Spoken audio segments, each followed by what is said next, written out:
Welcome to Democracy Now!, democracynow.org, the War and Peace Report. I'm Amy Goodman. We're broadcasting from Paris, France. Republican presidential frontrunner Donald Trump has doubled down on his call for a total and complete ban on Muslims entering the United States, despite condemnation from around the world and within his own party. In an interview with ABC's George Stephanopoulos, Trump defended his proposal by comparing it to the detention of Japanese Americans, Germans, and Italians under President Franklin Delano Roosevelt during World War II. What I'm doing is no different than what FDR's solution for Germans, Italians, Japanese, many years ago. So you're for internment camps? This is a president who was highly respected by all. He did the same thing. If you look at what he was doing, it was far worse. Donald Trump said his proposal to ban Muslims from entering the United States would not apply to U.S. citizens. His remarks were condemned across the political spectrum, including by his fellow Republican candidates. Retired neurosurgeon Dr. Ben Carson called it unconstitutional. South Carolina Senator Lindsey Graham called it downright dangerous. New Jersey Governor Chris Christie called it ridiculous. And Florida Governor Jeb Bush called Trump, quote, unhinged. Florida Senator Marco Rubio tweeted, Trump's habit of making offensive and outlandish statements will not bring Americans together, unquote. Texas Senator Ted Cruz rejected the proposed ban, but praised Trump for, quote, focusing America's attention on the need to secure our borders, unquote. Trump also faced criticism from the Democrats, including White House spokesperson Josh Earnest. The fact is that what Donald Trump said yesterday disqualifies him from serving as president. And for Republican candidates for president to stand by their pledge to support Mr. Trump, that in and of itself is disqualifying. Donald Trump's critics also included St. Petersburg, Florida Mayor Rick Kreisman, who tweeted he would bar Trump from entering St. Petersburg, quote, until we fully understand the dangerous threat posed by all Trumps, unquote.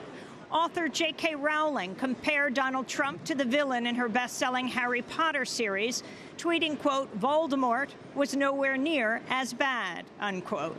In a series of interviews Tuesday, Donald Trump also falsely claimed there are areas of London and Paris that have become so, quote, radicalized that police are afraid for their lives. He made the claim in an interview on MSNBC's Morning Joe.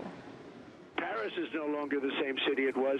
They have sections in Paris that are radicalized where the police refuse to go there. They're petrified. The police refuse to go in there. We have places in London and other places that are so radicalized that the police Here are afraid in France, for their own lives. Where the far-right anti-immigrant National Front, led by Marine Le Pen, surged in Sunday's regional elections, French Prime Minister Manuel Valls tweeted, quote, Trump, like others, stokes hatred and conflations. Our only enemy is radical Islamism, unquote. Meanwhile, London Mayor Boris Johnson rejected Trump's claims about radicalization in London, saying, quote, the only reason I wouldn't go to some parts of New York is the real risk of meeting Donald Trump, he said. Trump's comments about Muslims come amidst increasing incidents of Islamophobia in the United States. In Philadelphia, the FBI and police have opened an investigation after a bloody pig's head was left at the entrance of a mosque. The pig's head was found Monday morning at the Al-Aqsa Islamic Society. Pork is considered forbidden or haram in Islam. Here in France, authorities have identified the third suspect accused of attacking the Bataclan Music Hall in Paris November 13th. 90 people were killed at the Bataclan. 130 people were killed in the November 13th attacks overall. The newly identified suspect, Fouad Mohamed Agad, is a 23-year-old from Strasbourg in eastern France. All the attackers identified so far were Belgian or French.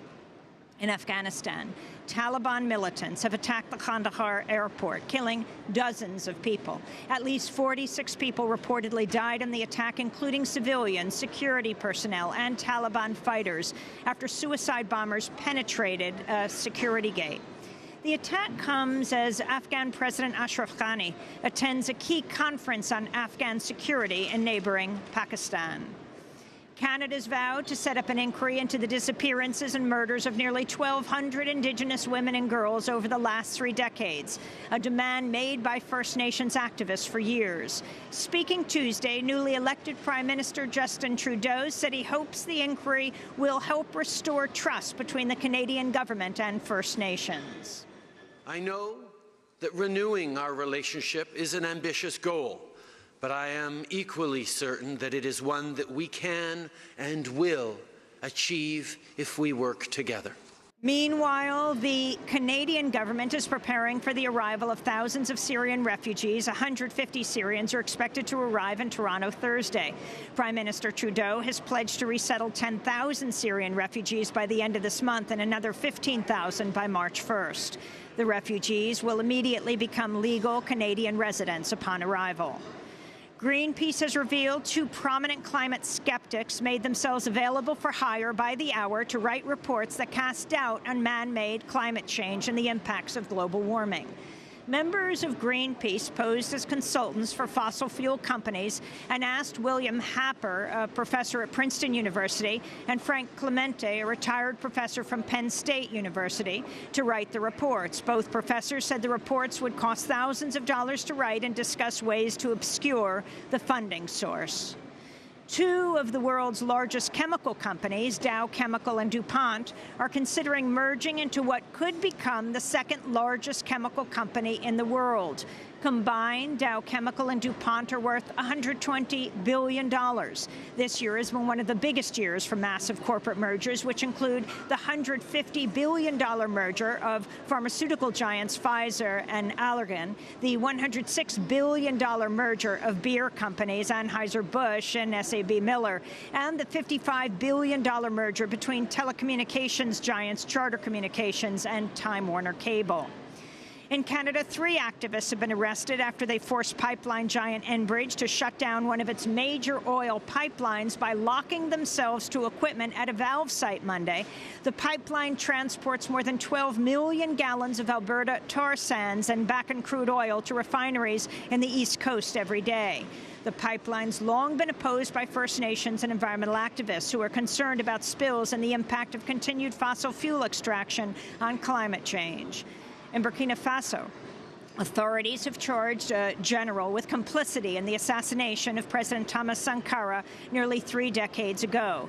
Dubbed Africa's Che Guevara, Sankara was killed in a military coup in 1987. General Gilbert Diendéré has now become the most senior official charged in Sankara's death. He's already in prison after leading another coup, which failed in September. An Indigenous activist, poet, and actor, John Trudell, has died in California at the age of 69. John Trudell was the spokesman of the American Indian movement during the 1969 occupation of Alcatraz Island in the San Francisco Bay, where he set up a radio broadcast called Radio Free Alcatraz. He later served as the head of the American Indian movement for most of the 1970s. This is John Trudell speaking in New York City in 1979 from the 2005 documentary, Trudell. I'm a member of the American Indian movement, and I'm from the indigenous nations of the Western Hemisphere. As the indigenous people, we have watched this thing happen on our hemisphere. We have seen what has happened. We have seen them come in and confuse and attack. We understand that the issue is the land, the issue is the earth. We cannot change the political system. We cannot change the economic system. We cannot change the social system until the people control the land, and then we take it out of the hands of that sick minority that chooses to pervert the meaning and the intention of humanity. That was John Trudell speaking in New York City in 1979. He died on Tuesday of cancer at the age of 69.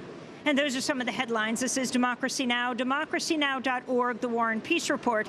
I'm Amy Goodman.